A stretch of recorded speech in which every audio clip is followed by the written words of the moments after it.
ये कहानी एक गरीब लोहार की है जिसका नाम हरिया था।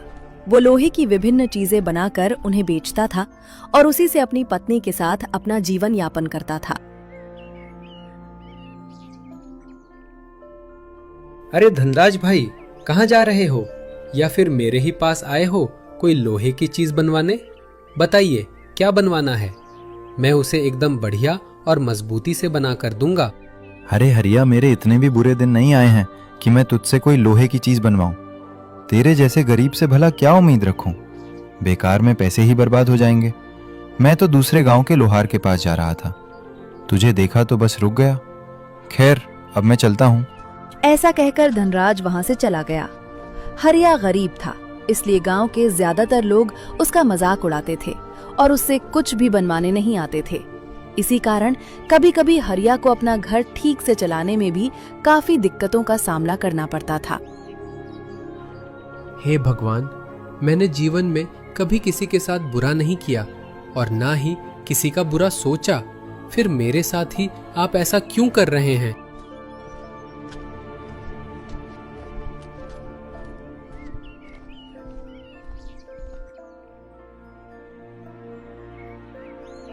अरे हरिया मेरे भाई, किस चिंता में डूबे हुए हो? और ऊपर देखकर अकेले किससे बात कर रहे थे? अरे अजय, क्या तू भी मेरा मजाक उड़ाने आया है? गांव के ज्यादातर लोग तो मेरा मजाक ही बनाते रहते हैं। गरीब हूं तो क्या मेरे पास दिल नहीं है? क्या मुझे बुरा नहीं लगता? मैं यहाँ मेहनत करके अपना पेट पाल रहा हूँ, फिर भी लोग मुझे इतना नीचा क्यों दिखाते हैं? अरे हरिया मेरे भाई, इतनी सी बात पर तुम उदास हो जाओगे तो दुनिया का सामना कैसे करोगे? यहाँ सब ऐसा ही है, कोई किसी के बारे में नहीं सोचता। हमारे समाज में जिनके पास धन दौलत नहीं होती, उन्हें सम्मान नहीं मिलता, बल्कि उनका मजाक बनाया जाता है। यही दुनिया का नियम है। तुम्हें बिना हार माने अपनी लड़ाई लड़ते रहना है। एक दिन सफलता खुद चलकर तेरे पास आएगी। हाँ भाई, तेरी बात सही है। मुझे हार नहीं माननी है और मेहनत करते रहना है, तभी एक दिन सफलता जरूर मिलेगी। वैसे तू बता, कहाँ जा रहा है? मैं तेरे पास ही आया हूँ। मुझे सब्जी काटने के लिए एक चौपड़ बनवानी है। अभी मैं तुझे कुछ पैसे दे देता हूँ और बाकी पैसे कल चौपड़ लेते समय दे दूंगा। ऐसा कहकर अजय ने हरिया के हाथ में कुछ पैसे रखे और वहां से चला गया।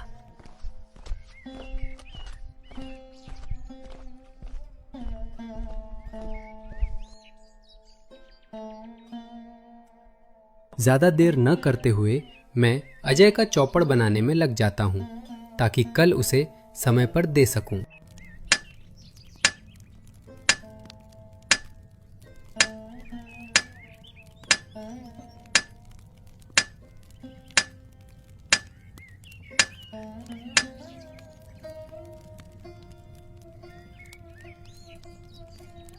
ज्यादातर काम तो हो ही गया है।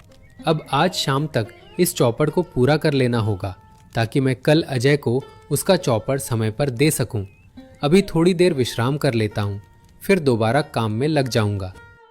ये है लोहार हरिया का घर, जहां वो अपनी पत्नी के साथ प्रेम और सुकून से अपना जीवन बिता रहा था। हरिया की पत्नी का नाम पावनी था, जो बहुत ही धैर्यवान और समझदार महिला थी। वो हर सुख दुख में हरिया का हाथ थामकर उसके साथ कदम से कदम मिलाकर चलती थी। इनके दुकान चले जाने के बाद घर बिल्कुल सूना सूना लगने लगता है।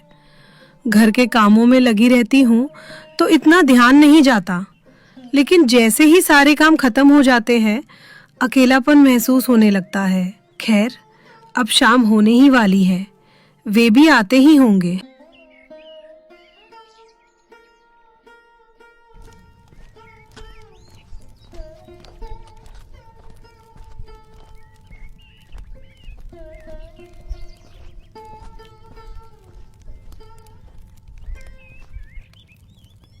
अजय ने जो चौपड़ बनवाने के लिए दिया था, वो मैंने तैयार करके रख दिया है।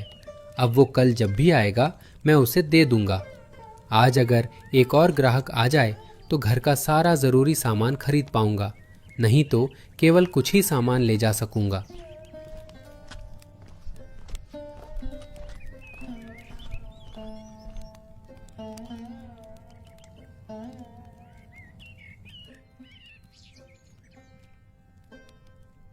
अरे राजेश भाई, आइए, बताइए आपको क्या बनवाना है।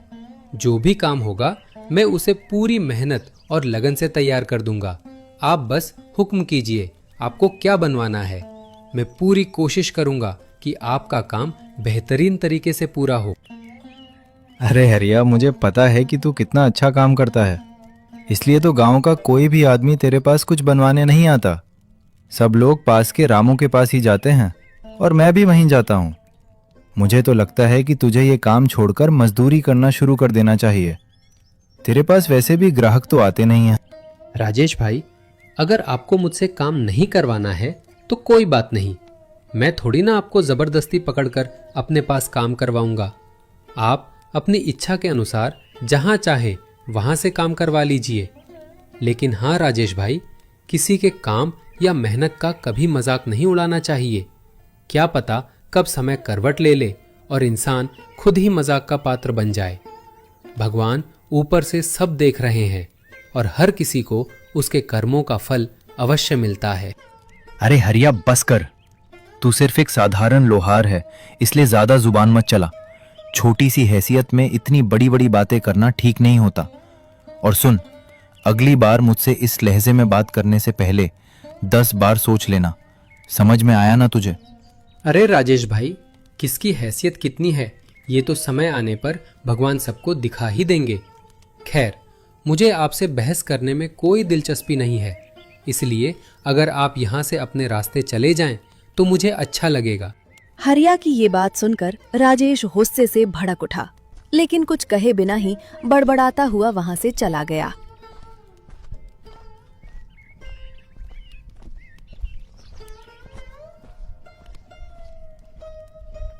पता नहीं लोग मुझसे इतना नाराज क्यों रहते हैं। मैंने तो आज तक किसी का बुरा नहीं किया, फिर भी लोग मुझसे लड़ने झगड़ने पर उतारू रहते हैं। इन्हीं लोगों की वजह से जो लोग मुझसे काम करवाना चाहते हैं वे भी मेरे पास आना बंद कर देते हैं।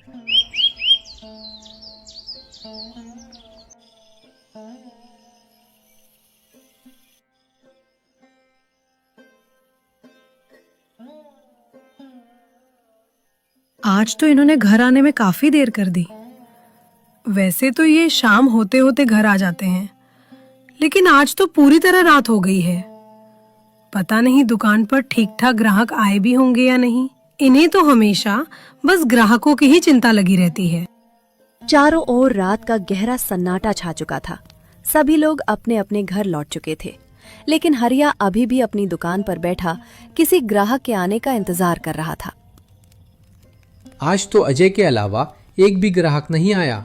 अगर ऐसा ही चलता रहा तो घर चलाना सचमुच बहुत मुश्किल हो जाएगा। मैंने आज तक कभी किसी का बुरा नहीं किया, बल्कि किसी के बारे में बुरा सोचा तक नहीं।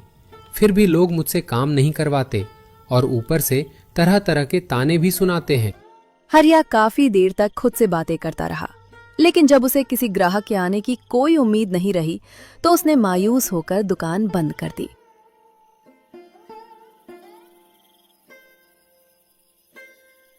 आज तो शायद भाग्यवान भी चिंता कर रही होगी। आमतौर पर मैं शाम होते ही घर चला जाता हूँ, लेकिन आज तो रात हो गई। खैर, अब शायद रोज ही देर हो जाया करेगी, क्योंकि ग्राहक आते ही नहीं हैं। पता नहीं क्यों सबको मुझसे ही शिकायत रहती है, लेकिन मैं हार मानने वालों में से नहीं हूँ। मैं मेहनत करता रहूँगा और अपने काम में लगा रहूँगा। अब घर की ओर चलना चाहिए।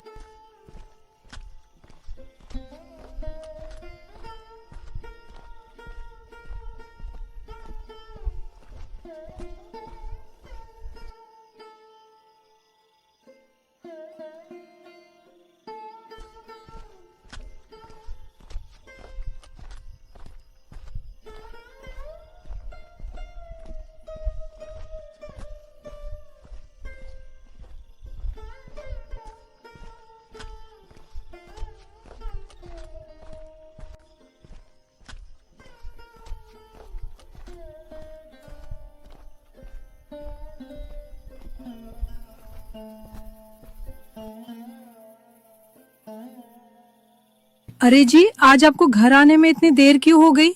आप तो आमतौर पर शाम तक घर आ जाते हैं और आज आपके हाथ भी खाली है। क्या घर का सामान नहीं लाए? भाग्यवान, मैं तुम्हारे सारे सवालों का जवाब दूंगा, लेकिन पहले हाथ मुंह धोकर थोड़ा आराम कर लूं। आज मैं बहुत ज्यादा थक गया हूं।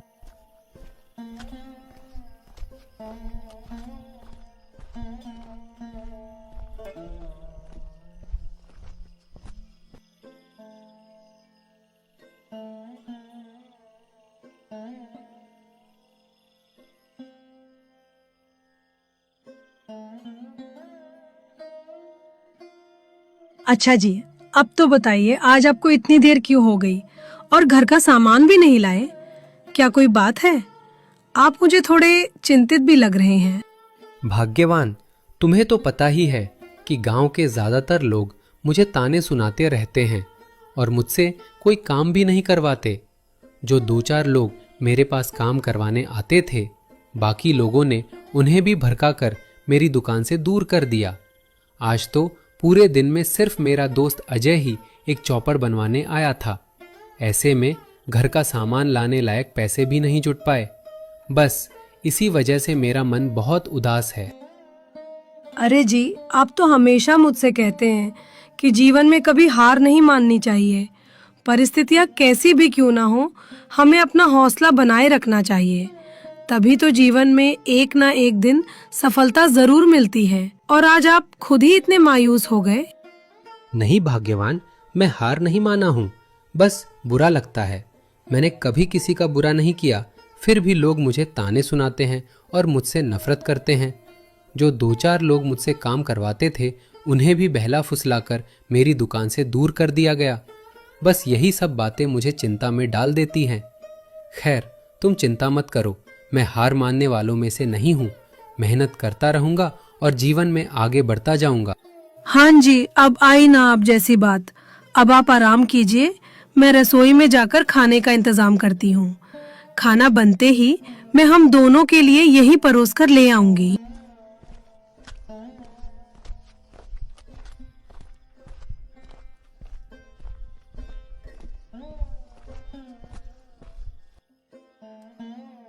भाग्यवान भी मेरे बारे में बहुत सोचती है। अगर मैं उसके सामने यूं ही चिंतित रहूंगा तो उसे भी मेरी चिंता सताने लगेगी। इसलिए उसके सामने हमेशा मुस्कुराकर और हिम्मत से रहना ही बेहतर है। बेवजह उसे परेशान करके मैं उसकी चिंता क्यों बढ़ाऊं?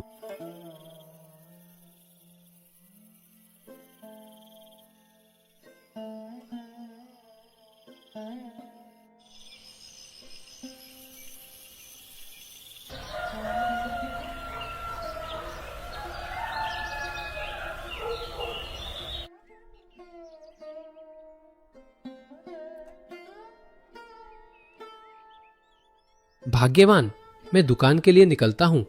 आज कुछ न कुछ कमाकर घर का राशन जरूर लेकर आऊंगा। तुम बिल्कुल चिंता मत करना। और हाँ, मेरी राह देखते हुए खुद भूखी मत रहना। समय पर खाना खा लेना, मुझे आने में देर भी हो सकती है। आप मेरी चिंता मत कीजिए, आप आराम से जाइए, मन लगाकर अपना काम कीजिए। और हाँ, किसी बात का बुरा मत मानिए। बस हिम्मत रखिए और कोशिश करते रहिए। मुझे पूरा विश्वास है कि भगवान आपकी मेहनत जरूर रंग लाएंगे। ठीक है भाग्यवान, अब मैं निकलता हूं। तुम अपना अच्छे से ख्याल रखना।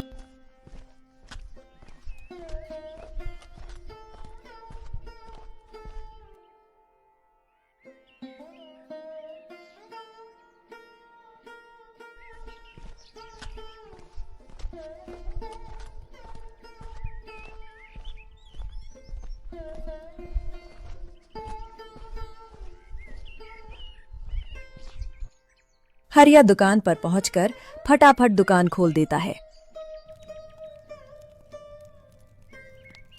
कल तो अजय के बाद एक भी ग्राहक नहीं आया। पता नहीं आज कोई ग्राहक आएगा भी या नहीं। अजय भी शायद थोड़ी देर बाद अपना चौपड़ लेने आएगा। हे भगवान, आज किसी तरह 2-4 ग्राहक भेज दीजिए ताकि मैं घर का जरूरी सामान लेकर जा सकूं।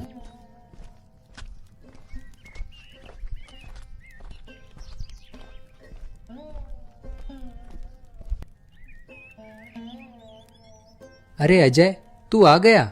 देख, मैंने तेरा चौपड़ पहले ही बनाकर तैयार रख दिया था। अच्छा हुआ तूने इसे पहले ही तैयार रख दिया। मैं कुछ काम अधूरा छोड़कर आया हूँ, इसलिए चौपड़ लेकर अब जल्दी से घर के लिए निकलता हूँ। अजय की बात सुनकर हरिया ने उसे चौपड़ दे दिया। चौपड़ लेकर अजय भी वहां से अपने घर के लिए निकल गया।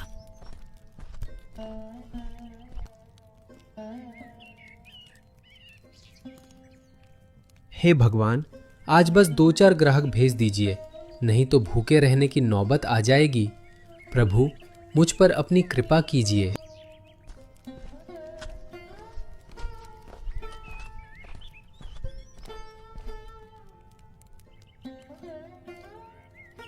अरे भाई, क्या तुम ही हरिया लोहार हो? मैंने सुना है कि तुम लोहे की बहुत बढ़िया बढ़िया चीजें बनाते हो। हाँ भाई, मैं ही हरिया हूँ।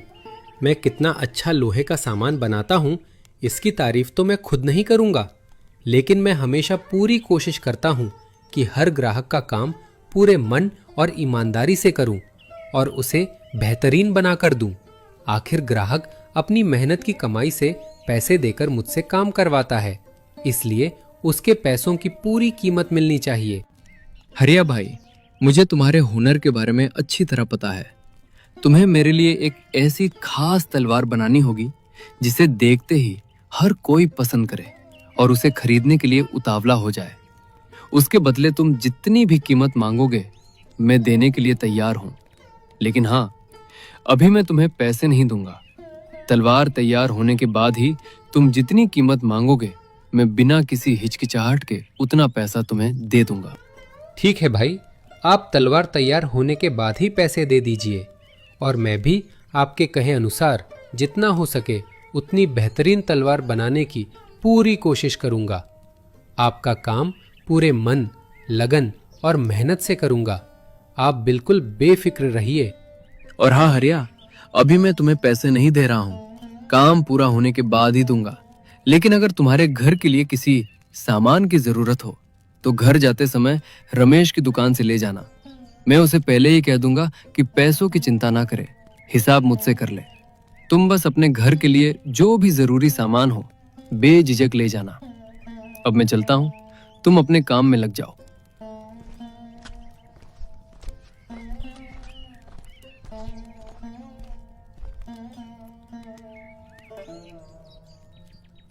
आज तक किसी ने भी मुझसे इस तरह खास तौर पर कुछ बनाने के लिए नहीं कहा था और ना ही कोई बिना एक पैसा दिए इतना बेहतरीन काम करने की उम्मीद लेकर गया था। लेकिन ये आदमी मुझे थोड़ा अलग लग रहा है। खैर, ग्राहक भगवान के समान होते हैं, उनके कहे अनुसार काम करना मेरा कर्तव्य है। अब मैं भी बिना समय गवाए उनके बताए अनुसार एक शानदार तलवार बनाने में लग जाता हूँ। इसी तरह हरिया पूरी ईमानदारी, मेहनत और लगन के साथ एक बेहतरीन तलवार बनाने में जुट गया।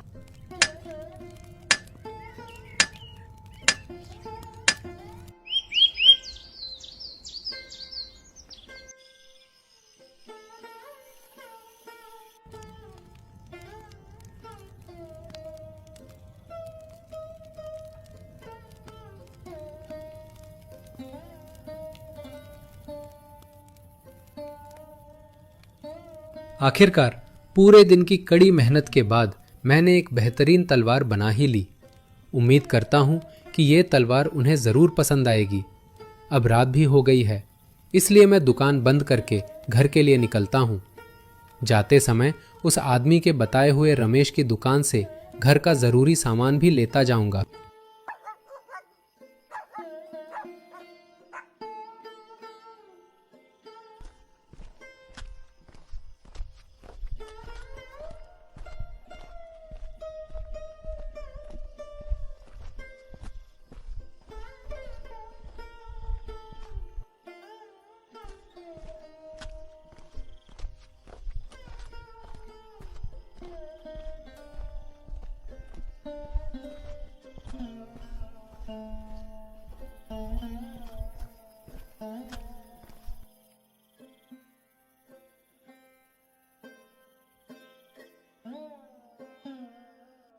भाग्यवान, आज दुकान पर एक थोड़ा अजीब आदमी आया था।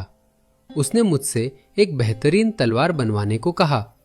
हैरानी की बात तो यह है कि उसने काम शुरू होने से पहले एक भी पैसा नहीं दिया। उसने कहा कि तलवार तैयार होने के बाद मैं जितनी भी कीमत बताऊंगा वो बिना किसी मोल भाव के उतने पैसे दे देगा, और घर के सामान की चिंता न करने को भी कहा। उसने बताया कि उसके जान पहचान वाले रमेश की दुकान से उसका नाम लेकर जो भी जरूरी सामान चाहिए ले आऊं। पैसों का हिसाब वो खुद रमेश से कर लेगा। अच्छा जी, ये सब तो ठीक है, लेकिन आपने उनके लिए बेहतरीन तलवार बनाई है या नहीं? ग्राहक चाहे जैसा भी हो, हमारे लिए तो वो भगवान के समान होता है। उनके कहे अनुसार उनका काम पूरी ईमानदारी और लगन से करना ही हमारा कर्तव्य है। उनके जाते ही मैं तलवार बनाने में लग गया था। उसे तैयार करने में काफी समय लग गया, क्योंकि उन्होंने कहा था कि तलवार ऐसी होनी चाहिए जिसे देखते ही हर किसी को पसंद आ जाए और उसे खरीदने का मन करने लगे। उसी काम को पूरा करने में मेरा पूरा दिन निकल गया। तलवार तैयार करके ही मैं अभी घर पहुंचा हूँ। अच्छा जी, ठीक है, आपने बहुत अच्छा किया कि उनके कहे हुए दिन पर ही एक बेहतरीन तलवार बनाकर तैयार कर दी। अब कल जब वे उसे लेने आएंगे तो आप उन्हें दे दीजिएगा। अभी आप बैठिए, मैं खाना परोसकर यहीं लेकर आती हूँ, फिर हम दोनों आराम से खाना खाएंगे।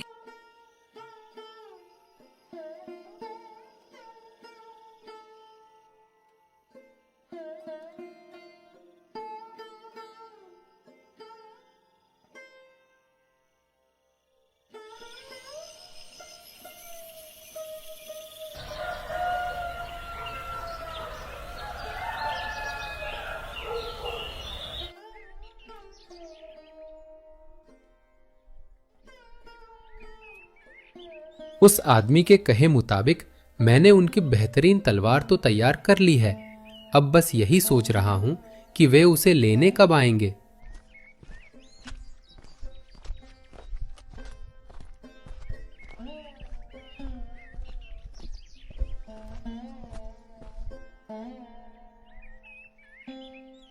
अरे हरिया, क्या ये इतनी बेहतरीन और चमचमाती हुई तलवार तुमने बनाई है?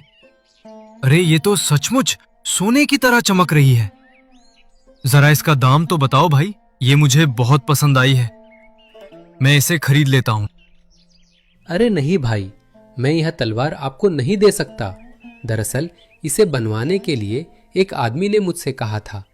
मैं उनके भरोसे को तोड़कर यह तलवार किसी और को नहीं बेच सकता। अरे हरिया, पैसों के सामने इतनी ईमानदारी दिखाकर कोई फायदा नहीं है। इस तलवार की जितनी भी कीमत होगी मैं तुम्हें उसका दुगना दूंगा। बस तुम ये बेहतरीन तलवार मुझे बेच दो। मैं आपसे माफी चाहता हूं, लेकिन आप मुझे कितने भी पैसे क्यों ना दे, मैं यह तलवार आपको नहीं दे सकता। सिर्फ आपको ही नहीं, मैं इसे किसी और को भी नहीं बेच सकता, क्योंकि मैंने किसी को अपना वचन दिया है और मैं एक बार जुबान देने के बाद अपनी ईमानदारी से कभी पीछे नहीं हटता। ठीक है भाई, अगर तुम ये तलवार बेचना ही नहीं चाहते तो मैं भी क्या कर सकता हूँ। आजकल तो लोग पैसों के लिए कुछ भी करने को तैयार हो जाते हैं, लेकिन तुम अपने वचन पर अडिग हो। खैर, अब मैं चलता हूँ।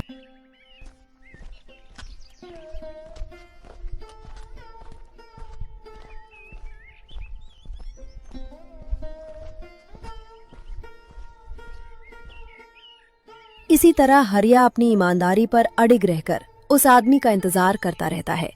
बीच बीच में कई लोग उस अनोखी तलवार को खरीदने के लिए आते हैं। बहुत से लोग उसकी कीमत से कहीं ज्यादा पैसे देने की भी पेशकश करते हैं, लेकिन हरिया अपनी ईमानदारी और दिए हुए वचन के रास्ते से कभी नहीं दिखता।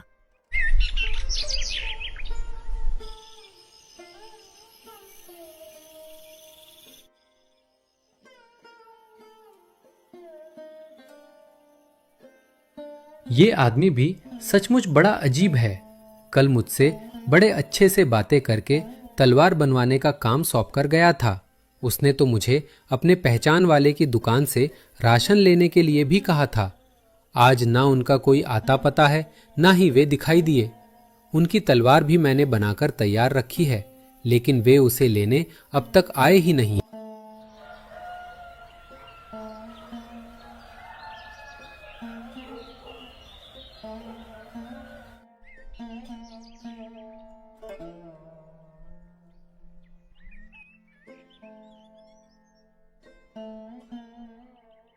अरे जी, वो जो एक आदमी हमसे एक अनोखी तलवार बनवाने के लिए कहकर गया था, क्या वो अपनी तलवार लेने आया था? क्या उसने तलवार ले ली? नहीं भाग्यवान, वह आदमी अभी तक अपनी तलवार लेने नहीं आया। पता नहीं आखिर क्या बात है। अब तो हाल यह है कि जो भी दुकान के सामने से गुजरता है, इस अनोखी तलवार को देखकर इसे खरीदने के लिए रुक जाता है। मैं जो भी कीमत बताऊं, चाहे जितनी भी हो, लोग देने को तैयार हैं। लेकिन जिस आदमी ने मुझ पर भरोसा करके ये तलवार बनवाने की जिम्मेदारी सौंपी है, मैं उसी का इंतजार करूंगा। उसके भरोसे को मैं किसी भी कीमत पर टूटने नहीं दूंगा। हाँ जी, आपकी बात बिल्कुल सही है। खैर, अब आप दुकान के लिए निकल जाइए, नहीं तो देर हो जाएगी। भगवान करे आज आपका दिन अच्छा बीते और कुछ अच्छे ग्राहक भी मिल जाएं। पावनी की बात सुनकर हरिया मुस्कुराया, फिर बिना कुछ कहे चुपचाप वहां से अपनी दुकान के लिए निकल गया।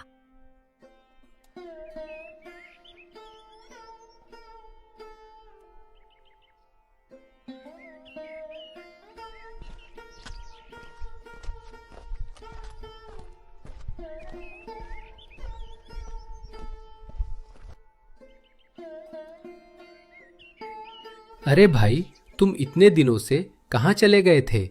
तुमने मुझसे एक अनोखी तलवार बनवाई, घर का राशन वगैरह खरीदने के लिए कहा और फिर चले गए। उस दिन के बाद से ना तो तुम आए, ना ही तुम्हारा कोई आता पता मिला।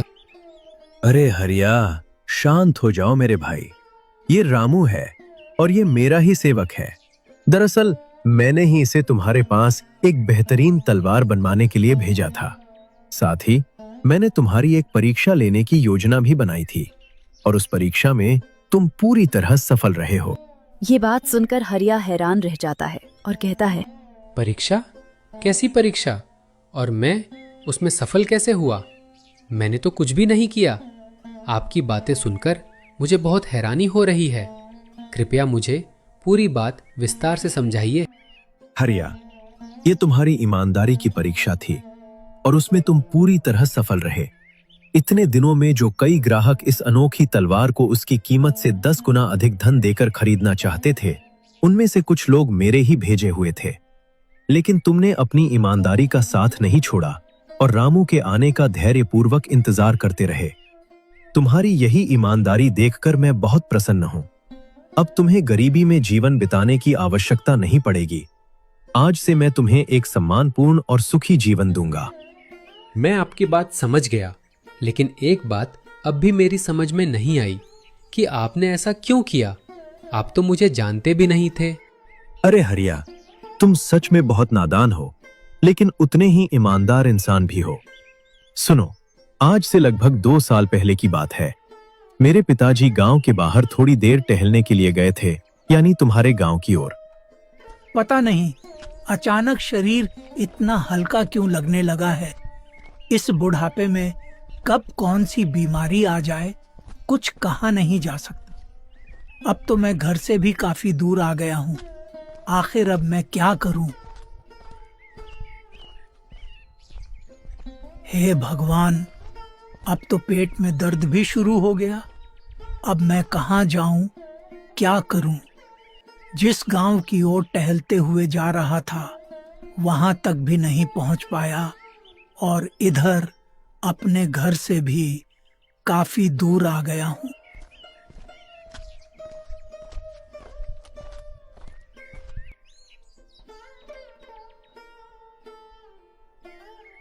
अरे चाचा जी, आप?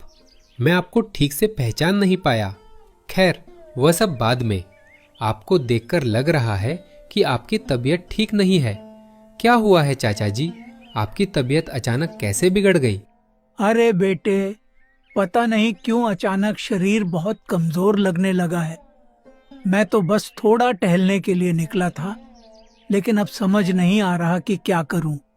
लगता है अगर आप ऐसे ही यहाँ बैठे रहे तो आपकी तबीयत और ज्यादा बिगड़ सकती है। आइए मेरे साथ मेरे घर चलिए। वहाँ आप आराम कर लीजिए और थोड़ा बहुत कुछ खा भी लीजिए। इससे आपके शरीर में थोड़ी ताकत आ जाएगी।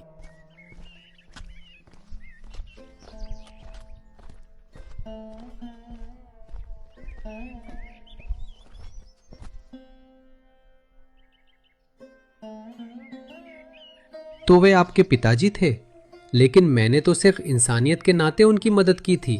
इसके लिए मेरी ईमानदारी की परीक्षा लेने की क्या जरूरत पड़ गई? पिताजी के कहने के बाद भी मैं खुद अपनी आंखों से देखना चाहता था कि तुम कितने ईमानदार हो।